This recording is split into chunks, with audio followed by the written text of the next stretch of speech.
2 Samuel 10. Algum tempo depois, o rei dos Amonitas morreu e seu filho Hanum foi o seu sucessor. Davi pensou: serei bondoso com Hanum, filho de Naás, como seu pai foi bondoso comigo. Então Davi enviou uma delegação para transmitir a Hanum seu pesar pela morte do pai. Mas quando os mensageiros de Davi chegaram à terra dos Amonitas, os líderes amonitas disseram a Hanum, seu senhor: acho que Davi está honrando teu pai ao enviar mensageiros para expressar condolências. Não é nada disso. Davi os enviou como espiões para examinar a cidade e destruí-la. Então Hanum prendeu os mensageiros de Davi, rapou metade da barba de cada um, cortou metade de suas roupas até as nádegas e os mandou embora.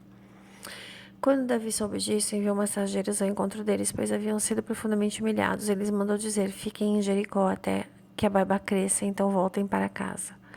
Vendo que tinham atraído sobre si o ódio de Davi, os amonitas contrataram 20.000 soldados de infantaria dos arameus de Bet-reob e de Zobá, e mais 1.000 homens do rei Maaca e 12.000 dos homens de Tobi.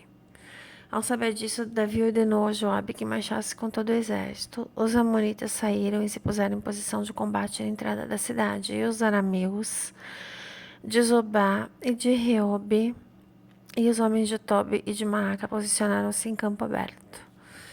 Vendo Joabe que estava cercado pelas linhas de combate, escolheu alguns dos seus melhores soldados de Israel e os posicionou contra os arameus. Pôs o restante dos homens sob o comando de seu irmão Abissai e os posicionou contra os amonitas. E Joabe disse a Abissai: se os arameus forem fortes demais para mim, venha me ajudar. Mas se os amonitas forem fortes demais para você, eu irei ajudá-lo.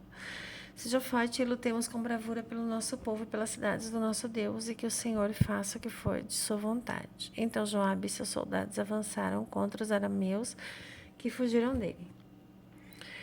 Quando os amonitas viram que os arameus estavam fugindo de Joabe, também fugiram de seu irmão Abissai e entraram na cidade. Assim Joabe parou a batalha contra os amonitas e voltou para Jerusalém.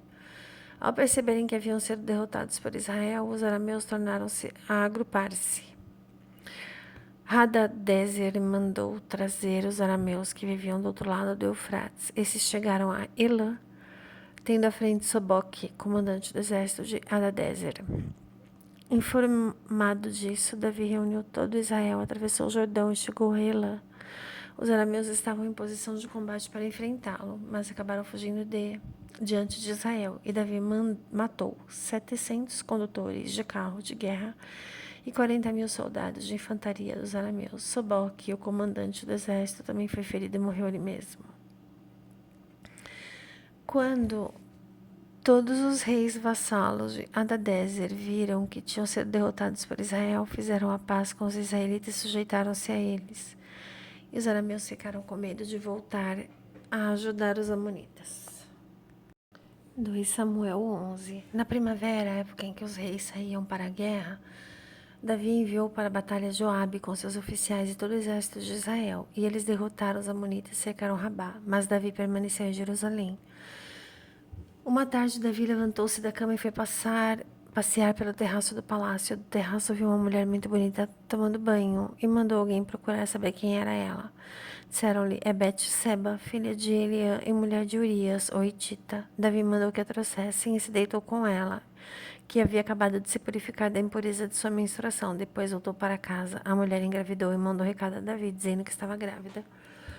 Em face disso, Davi mandou essa mensagem a Joabe: envia-me Urias o Hitita. E Joabe o enviou. Enquanto Urias chegou, Davi perguntou-lhe como estava Joabe e os soldados, como estava indo a guerra. Ele disse: vá descansar um pouco em sua casa. Urias saiu do palácio e logo lhe foi mandado um presente da parte do rei, mas Urias dormiu na entrada do palácio, onde dormiam os guardas de seu senhor, e não foi para casa.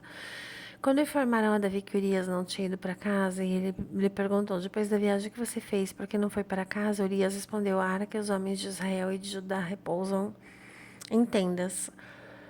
O meu senhor Joabe e os seus soldados estão acampados ao ar livre. Como poderia eu ir para casa comer, beber e deitar-me com minha mulher? Juro por teu nome e por minha vida que não farei uma coisa dessas. Então Davi lhe disse: Fique aqui mais um dia, amanhã eu o mandarei de volta. Urias ficou em Jerusalém, mas no dia seguinte, Davi o convidou para comer e beber e o embriagou. À tarde, porém, Urias saiu para dormir em sua esteira, onde os guardas de seu senhor dormiam, e não foi para casa. De manhã, Davi enviou uma carta a Joabe por meio de Urias. Nela escreveu: ponha Urias na linha de frente e deixe onde o combate estiver mais violento, para que seja ferido e morra. Como Joabe tinha cercado a cidade, colocou Urias no lugar onde sabia que os inimigos eram mais fortes. Quando os homens da cidade saíram e lutaram contra Joabe, alguns dos oficiais da guarda de Davi morreram, e morreu também Urias, o hitita. Joabe enviou a Davi um relatório completo da batalha, dando a seguinte instrução ao mensageiro: ao acabar de apresentar ao rei este relatório, pode ser que o rei fique muito indignado e lhe pergunte: por que vocês se aproximaram tanto da cidade para combater? Não sabiam que eles atirariam flechas da muralha? Em Tebes, quem matou Abimeleque, filho de Jebusete, não foi uma mulher que da muralha tirou-lhe uma pedra do moinho e ele morreu? Por que vocês se aproximaram tanto da muralha?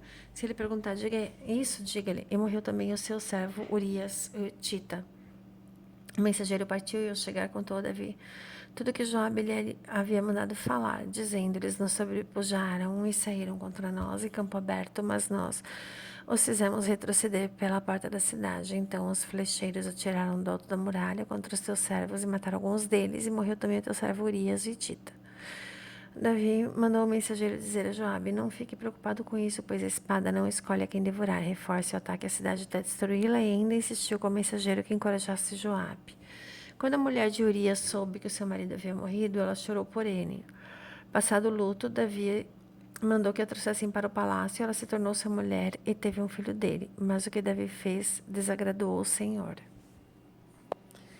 Glórias a Jesus.